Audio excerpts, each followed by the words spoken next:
Hello, this is Jose Antonio Davila. Today I'm going to be teaching you how to locate and how to complete and how to submit documentation for disposal of non-inventory items. Let's begin. First of all, you need to log into the internet and search for utb.edu. Why are we doing utb.edu is because we're still utilizing this old website from the University of Texas Brownsville because we still haven't update currently that inventory documentations and UTRGB website. So let's here click on the search bar and you're gonna enter physical inventory.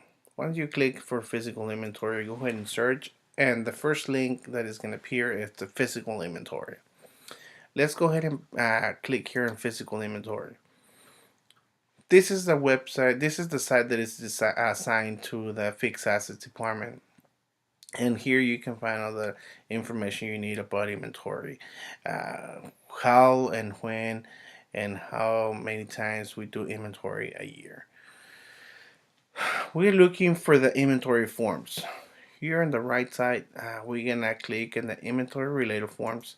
Once we click in there, this on the bottom left file is gonna appear. So we're gonna open it and we're gonna find the forms that we're looking for. In this case, we're looking for the documentation for disposal of non-inventory items. Why and what's the purpose for this documentation? Well, the purpose for this documentation is when you're gonna dispose an item that is non-inventory. In this case, we're talking about furniture, we're talking about stationery, uh, papers, binders, any little things that is non-inventory uh, is a non-inventory item. What I mean by non-inventory item is items that they're just purchased through a credit card, less than $100 and less than $500. Well, since we don't put no inventory tags on furniture, and sometimes, I mean, the office wants to get rid of a chair that is broken as a non-functional item, as a non-functional furniture, and they can't send it to surplus. We don't receive any damaged items in surplus, so they have to fill up this documentation. Well, why it's important to fill up this form is because you just can also just say, okay, I'm gonna get rid of this chair without making any documentation. Because if they see you just throwing items in the trash can, somebody else is gonna go get it and try to fix it, and that's be considered already uh, uh, not stealing, but uh, it can be misinterpreted by other areas. And then if they see you picking up stuff from the trash can, especially if you're an employee, you can get in trouble. So that's why it's very important for you to document every single item that you're disposing. That's the purpose for this document, just to keep track of the items that you're disposing, and that way you avoid any problems with campus police or other people just to be saying, oh, he's just throwing items and then later on he's gonna go pick them up to fix them. Uh, well, let's go back. Let's go over this uh, document.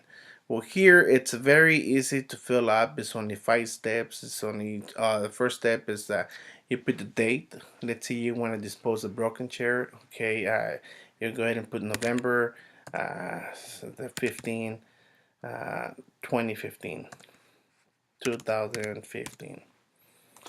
Okay, the description, it's office chair.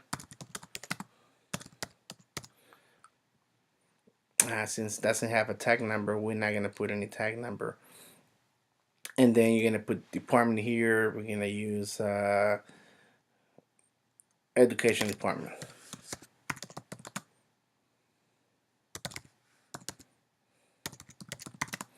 The education department account manager. We're gonna use Jose A. Davila. Okay, so that's it.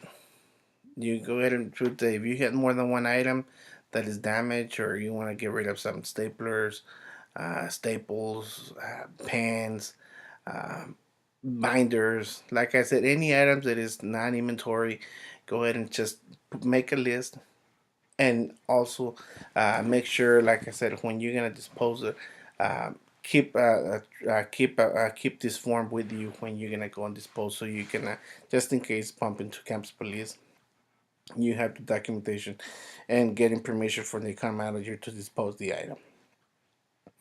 Once you get the item, get rid of the item.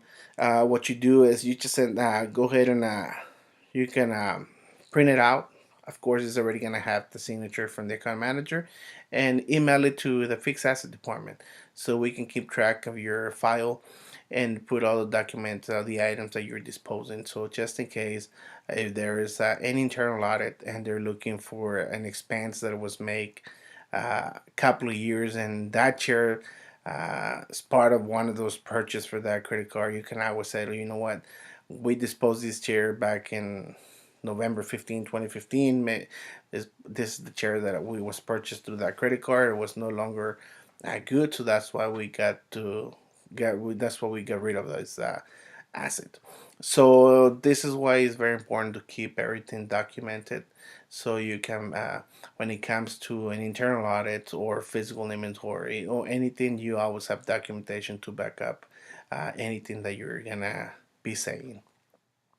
So once you fill up this form, you keep it in your records. Make sure you put it in your inventory files, and send a copy over to the fixed asset department. And the fixed asset department doesn't do really anything; they just put it in your files, and just to keep log of the stuff that you've been disposing. And just it's one of the steps or requirements from the state, just to keep everything logging. And pretty much that's it. This is the documentation for disposal of non-inventory items. Again, I hope this video has been helpful in how to fill up this form. Very easy, very simple to fill up. If you have any questions, again, go ahead and call me at 956-882-5924, or you can also send me an email at jose.a.davila@utrgb.edu. Thank you.